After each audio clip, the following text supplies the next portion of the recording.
कार्यक्रम में मेरे साथ उपस्थित जम्मू कश्मीर के लेफ्टिनेंट गवर्नर श्रीमान मनोज सिन्हा जी, धरवात ट्रस्ट के chairman trustee doctor Karan Singh ji, इस कार्यक्रम में उपस्थित अन्य सभी महानुभाव, देवी और सज्जनों, आज हम श्रीमद् भगवद गीता की 20 व्याख्याओं को एक साथ लाने वाले 11 संस्करणों का लोकार्पण कर रहे हैं। मैं इस पुनीत कार्य के लिए प्रयास करने वाले सभी विद्वानों को, इससे जुड़े हर व्यक्ति को और उनके हर प्रयास को आदरपूर्वक नमन करता हूं और उनको मैं बहुत बहुत बधाई देता हूं। आपने ज्ञान का इतना बड़ा कोष आज के युवाओं और आने वाली पीढ़ियों के लिए सुलभ करने का एक बहुत ही महान काम किया है।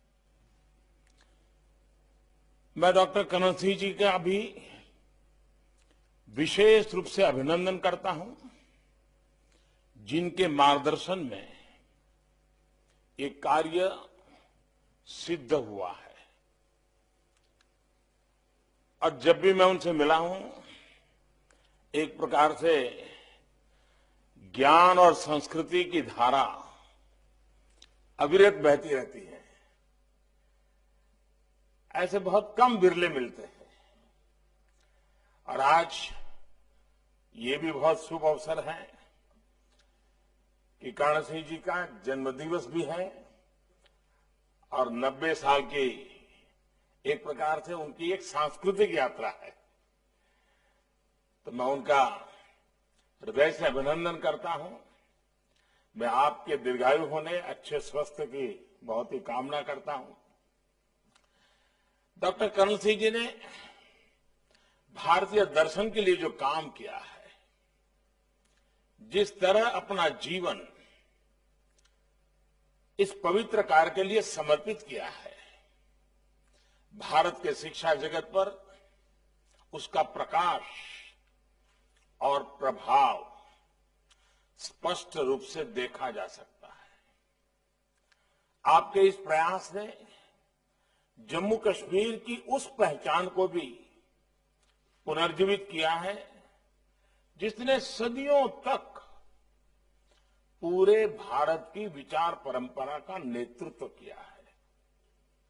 कश्मीर के भट्ट भास्कर, अभिनव गुप्त, आनंदवर्धन, अनगिनत विद्वान, जिन्होंने गीता के रहस्यों को हमारे लिए उजागर किया।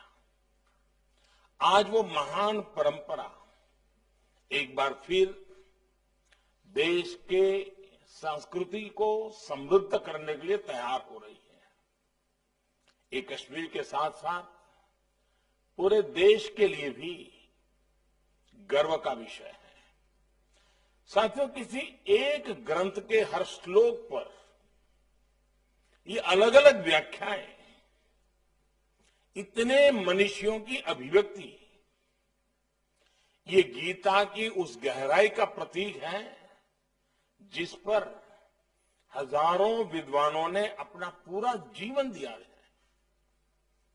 ये भारत की उस वैचारिक स्वतंत्रता और सहिष्णुता का भी प्रतीक है, जो हर व्यक्ति को अपना दृष्टिकोण, अपने विचार रखने के लिए प्रेरित करती है। किसी के लिए गीता ज्ञान का ग्रंथ है, किसी के लिए सांख्य का शास्त्र है, किसी के लिए योग सूत्र है, तो किसी के लिए कर्म का पाठ है। और मैं जब गीता को देखता हूं तो मेरे लिए ये उस विश्वास के विश्व रूप समान है जिसका दर्शन हमें 11वें अध्याय में होता है। मम देहे गुड़ाकेश यच्च अन्नत दृष्टमो इच्छसी, अर्थात मुझ में जो कुछ भी देखना चाहो देख सकते हो। हर विचार, हर शक्ति के दर्शन कर सकते हो।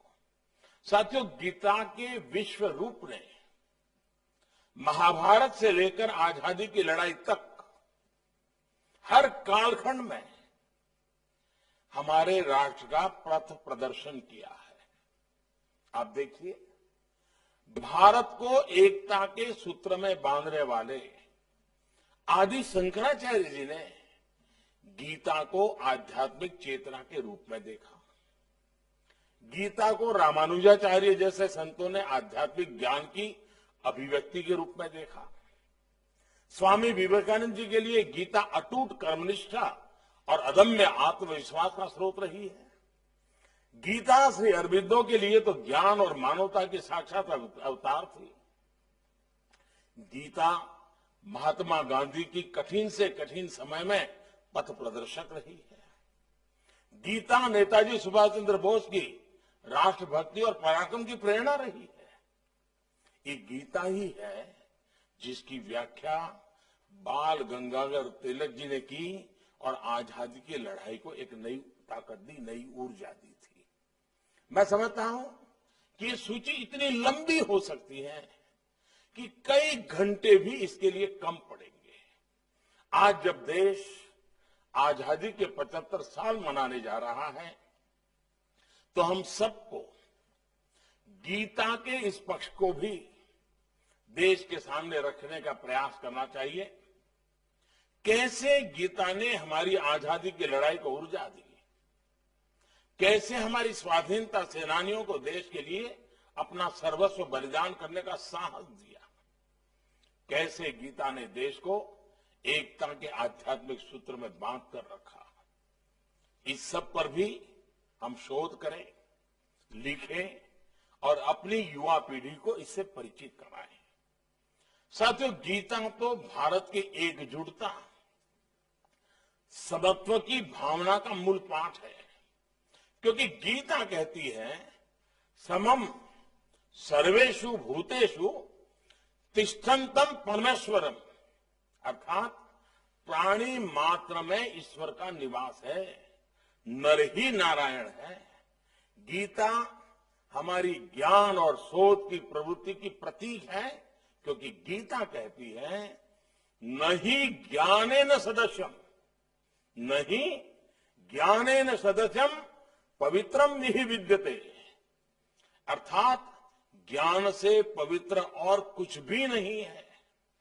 गीता भारत के वैज्ञानिक चिंतन की, साइंटिफिक टेम्परामेंट की भी गीता ऊर्जा स्रोत है, क्योंकि गीता का वाक्य है ज्ञानम विज्ञानम सहितम, ज्ञानम विज्ञानम सहितम यद ज्ञात्वा मोक्ष से अशुभात, अर्थात ज्ञान और विज्ञान जब साथ मिलते हैं तभी समस्याओं का, दुखों का समाधान होता है। गीता सदियों से भारत की कर्मनिष्ठा का प्रतीक है, क्योंकि गीता कहती है योगः कर्मसु कौशलम, योगः कर्मसु कौशलम, अर्थात अपने कर्तव्यों को कुशलतापूर्वक करना ही योग है। साथियों, गीता एक ऐसा आध्यात्मिक ग्रंथ है जिसने ये कहने का साहस किया कि न अनव्याप्तम न अनवाप्तम अवाप्तव्यम वर्तेव च कर्मणि, अर्थात सभी हानि, लाभ और इच्छाओं से मुक्त ईश्वर भी बिना कर्म किए नहीं रहता है। इसलिए गीता पूरी व्यावहारिकता से इस बात को कहती है कि कोई भी व्यक्ति बिना कर्म किए नहीं रह सकता। हम कर्म से मुक्त नहीं हो सकते। अब ये हमारी जिम्मेदारी है कि हम अपने कर्मों को क्या दिशा दें, कैसा स्वरूप दें। गीता हमें मार्ग दिखाती है, हम पर कोई आदेश नहीं थोपती। गीता ने अर्जुन पर भी कोई आदेश नहीं थोपा था। और अभी डॉक्टर साहब भी कह रहे थे गीता आदेश नहीं देती है। श्री कृष्ण ने पूरी गीता के उपदेश के बाद अंतिम अध्याय में अर्जुन से यही कहा, अरे सब कुछ करने के बाद जितना जोर लगाना था लगा लिया, लेकिन आखिर में क्या कहा, यथा इच्छसी तथा कुरु। यानी अब मैंने जितना कहना था कह दिया, अब तुम्हें जैसा ठीक लगे ऐसा तुम करो। ये अपने आप में शायद इससे ज्यादा लिबरल थिंकिंग कोई नहीं हो सकता है। कर्म और विचारों की ये स्वतंत्रता ही भारत के लोकतंत्र की सच्ची पहचान रही है। हमारा लोकतंत्र हमारे विचारों की आजादी देता है, काम की आजादी देता है, अपने जीवन के हर क्षेत्र में समान अधिकार देता है। हमें आजादी उन लोकतांत्रिक संस्थाओं से मिलती है जो हमारे संविधान की संरक्षक है। इसलिए जब भी हम अपने अधिकारों की बात करते हैं तो हमें अपने लोकतांत्रिक कर्तव्यों को भी याद रखना चाहिए। आज कुछ लोग ऐसे भी हैं जो इसी कोशिश में रहते हैं कि कैसे संवैधानिक संस्थाओं की गरिमा पर, उनकी विश्वसनीयता पर चोट की जाए। हमारी संसद हो, न्यायपालिका हो, यहां तक कि सेना भी, उस पर भी अपने राजनीतिक स्वार्थ में हमले करने की कोशिश होती रही है। ये प्रवृत्ति देश को बहुत नुकसान पहुंचाती है। संतोष की बात है कि ऐसे लोग देश की मुख्य धारा का प्रतिनिधित्व नहीं करते हैं। देश तो आज अपने कर्तव्यों को ही संकल्प मान करके आगे बढ़ रहा है। गीता के कर्मयोग को अपना मंत्र बनाकर देश आज गांव, गरीब, किसान, मजदूर, दलित, पिछड़े समाज के हर वंचित व्यक्ति की सेवा करने में उनका जीवन बदलने का प्रयास कर रहा है। साथियों, गीता के माध्यम से भारत ने देश और काल की सीमाओं से बाहर पूरी मानवता की सेवा की है। गीता तो एक ऐसा ग्रंथ है जो पूरे विश्व के लिए है, जीव मात्र के लिए है। दुनिया की कितनी ही भाषाओं में इसका अनुवाद किया गया, कितने ही देशों में इस पर शोध किया जा रहा है, विश्व के कितने ही विद्वानों ने इसका सानिध्य लिया है। ये गीता ही है जिसने दुनिया को निस्वार्थ सेवा जैसे भारत के आदर्शों से परिचित कराया। नहीं तो भारत की निस्वार्थ सेवा, विश्व बंधुत्व की हमारी भावना, ये बहुतों के लिए किसी आश्चर्य से कम नहीं होती। आप देखिए, कोरोना जैसी महामारी दुनिया के सामने आई, उस समय जैसे पूरा विश्व इस क्षेत्र से अनजान था, एक अननोन एनिमी था। दुनिया तैयार नहीं थी, मानव तैयार नहीं था, और वैसी ही स्थिति भारत के लिए भी थी। लेकिन भारत ने खुद को भी संभाला और विश्व की सेवा भी के लिए भी जो भी कर सकता है पीछे नहीं रहा। दुनिया के देशों को दवाइयां पहुंचाई, जरूरत जिन सामग्री की थी उसको पहुंचाया। आज दुनिया के कई ऐसे देश जिनके पास वैक्सीन के लिए साधन संसाधन नहीं थे, भारत ने उनके लिए बिना किसी बंद अनुबंध और शर्त के, कोई शर्त नहीं, हमने वैक्सीन पहुंचाई। वहां के लोगों के लिए भी ये सेवा किसी सुखद आश्चर्य से कम नहीं है। उनके लिए ये अलग ही अनुभव है। साथियों, इसी तरह दूसरे देशों के भी जो लोग दुनिया में अलग अलग जगह फंसे थे, भारत ने उन्हें भी सुरक्षित निकाला, उनके देश पहुंचाया। इसमें भारत ने नफा नुकसान का कोई गणित नहीं लगाया। मानव मात्र की सेवा को ही कर्म मानकर भारत ने ये कर्तव्य निभाया। जब दुनिया के लोग, विश्व के नेता इसे भारत द्वारा की गई सहायता बताते हैं, भारत के प्रति मुझे धन्यवाद देते हैं, तो मैं कहता हूं कि भारत के लिए ये सहायता नहीं, संस्कार है। भारत की दृष्टि में ये महानता नहीं, मानवता है।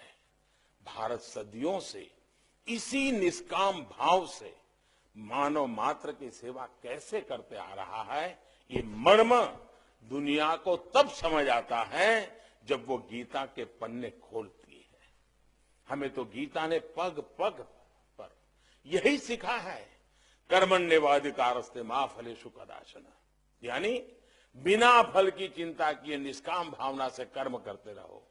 गीता ने हमें बताया है, युक्तः कर्म फलम त्यक्त्वा शांतिम अपनोति नैष्ठिकीम, अर्थात फल या लाभ की चिंता किए बिना कर्म को कर्तव्य भाव से, सेवा भाव से करने में ही आंतरिक शांति होती है। यही सबसे बड़ा सुख है, सबसे बड़ा अवॉर्ड है। साथियों, गीता में तामसिक, राजसिक और सात्विक 3 प्रवृत्तियों का वर्णन भगवान कृष्ण ने किया है। यहां जब आप एक प्रकार से गीता से जुड़े हुए मर्मज्ञ लोग भी मेरे सामने हैं, आप सब जानते ही हैं कि गीता के 70वें अध्याय में इस पर कई श्लोक है। और मैंने अनुभव के हिसाब से अगर हम सरल भाव में इन तामसिक, राजसिक और सात्विक प्रवृत्तियों को कहें तो जो कुछ भी सबके पास है वो मेरा हो जाए, हमें मिल जाए, यही तामसिक प्रवृत्ति है। इसके कारण दुनिया में युद्ध होते हैं, अशांति होती है, षड्यंत्र होते हैं। जो मेरा है वो मेरे पास रहे, जो किसी और का वो उसका है, वो उसी में वो अपना गुजारा करें। ये राजसिक यानी सामान्य दुनियावी सोच है। लेकिन जो मेरा है वो उतना ही सबका है। मेरा सब कुछ मानव मात्र का है, ये सात्विक प्रवृत्ति है। इसी सात्विक प्रवृत्ति पर भारत ने हमेशा से अपने मानवीय मूल्यों को आकार दिया है, समाज का मापदंड बनाया है। हमारे यहां परिवारों में भी, बच्चों को भी सबसे पहले यही सिखाते हैं, कुछ भी मिले पहले सबको बांट दो, बाद में खुद रखो। मेरा नहीं करते, मिलकर चलते हैं। इन्हीं संस्कारों के कारण भारत ने कभी अपनी पूंजी को, अपने ज्ञान को, और अपने आविष्कारों को केवल आर्थिक आधार पर नहीं देखा। हमारा गणित का ज्ञान हो, टेक्सटाइल हो, मेटलर्जी हो, जैसे कई प्रकार के व्यापारिक अनुभव हो, या फिर आयुर्वेद का विज्ञान हो, हमने इन्हें मानवता की पूंजी माना। आयुर्वेद का विज्ञान तो उन युगों से मानवता की सेवा कर रहा है जब आधुनिक मेडिकल साइंस इस रूप में नहीं था। आज भी जब दुनिया एक बार फिर से हर्बल और नेचुरल की बात कर रही है, ट्रीटमेंट से पहले हीलिंग की ओर देख रही है, आज जब आयुर्वेद पर अलग अलग देशों में शोध हो रहे हैं तो भारत उसे प्रोत्साहित कर रहा है, अपनी मदद भी दे रहा है। अतीत में भी हमारे प्राचीन विश्वविद्यालयों में विदेशी छात्र आए, विदेशी यात्री आए, हर किसी को हमने अपना ज्ञान विज्ञान पूरी उदारता से दिया। हमने जितनी ज्यादा प्रगति की उतना ही मानव मात्र की प्रगति के लिए और प्रयास हम करते रहे हैं। साथियों, हमारे यही संस्कार, हमारा यही इतिहास आज आत्मनिर्भर भारत के संकल्प के रूप में एक बार फिर जागृत हो रहा है। आज एक बार फिर भारत अपने सामर्थ्य को संवार रहा है ताकि वो पूरे विश्व की प्रगति को गति दे सके, मानवता की ओर ज्यादा सेवा कर सके। हाल के महीनों में दुनिया ने भारत के जिस योगदान को देखा है, आत्मनिर्भर भारत में वही योगदान और अधिक व्यापक रूप में दुनिया के काम आएगा। इस लक्ष्य को पूरा करने के लिए आज देश को गीता के कर्मयोग की जरूरत है। सदियों के अंधकार से निकलकर एक नए भारत के सूर्योदय के लिए, आत्मनिर्भर भारत के निर्माण के लिए हमें अपने कर्तव्यों को पहचानना भी, उनके लिए कृत संकल्प भी होना है। जैसे भगवान कृष्ण ने अर्जुन से कहा था, क्षुद्रम हृदय दौर्बल्यम त्यक्त्वा उत्तिष्ठत परंतप, अर्थात छोटी सोच, छोटे मन और आंतरिक कमजोरी को छोड़कर अब खड़े हो जाओ। भगवान कृष्ण ने ये उपदेश देते हुए गीता में अर्जुन को भारत कहकर संबोधित किया है। इसकी तरफ बहुत कम लोगों का ध्यान जाता है। आज गीता का यह संबोधन हमारे भारतवर्ष के लिए है, 130 करोड़ भारतवासियों के लिए है। आज इस आह्वान के प्रति भी नई जागृति आ रही है। आज दुनिया भारत को एक नए नजरिए से देख रही है, एक नए सम्मान से देख रही है। हमें इस बदलाव को भारत की आधुनिक पहचान, आधुनिक विज्ञान के शिखर तक लेकर जाना है। मुझे विश्वास है कि हम मिलकर ये लक्ष्य हासिल करेंगे। आजादी के 75 साल देश के एक नए भविष्य की शुरुआत का आधार बनेंगे। मैं फिर एक बार डॉक्टर साहब को, इस ट्रस्ट को चलाने वाले सभी महानुभावों को और इस काम को करने के लिए आपने जो मेहनत की, इसके लिए मैं हृदय से बहुत बहुत बधाई देता हूं। और मुझे विश्वास है कि इस किताब से जो लोग रेफरेंस के रूप में किताब का उपयोग करने के आदी होते हैं, उनके लिए ग्रंथ बहुत अधिक काम आएंगे, क्योंकि हम जैसे लोग हैं उनको जरा ज्यादा जरूरत पड़ती है। तो इसमें रेफरेंस के लिए सुविधा बहुत रहती है और इसके लिए भी मैं मानता हूं ये अनमोल खजाना आपने दिया है। और मैं इस बात से पूरी तरह सहमत हूं, शायद विश्व का ये पहली चिंतन धारा ऐसी है, ये विश्व का पहला ऐसा ग्रंथ है, विश्व का पहला ऐसा मार्गदर्शन है जो युद्ध की भूमि में रचा गया है, शंखनाद के बीच रचा गया है, जहां जय पराजय दरवाजे पर दस्तक दे रहा था, उस समय कहा गया है।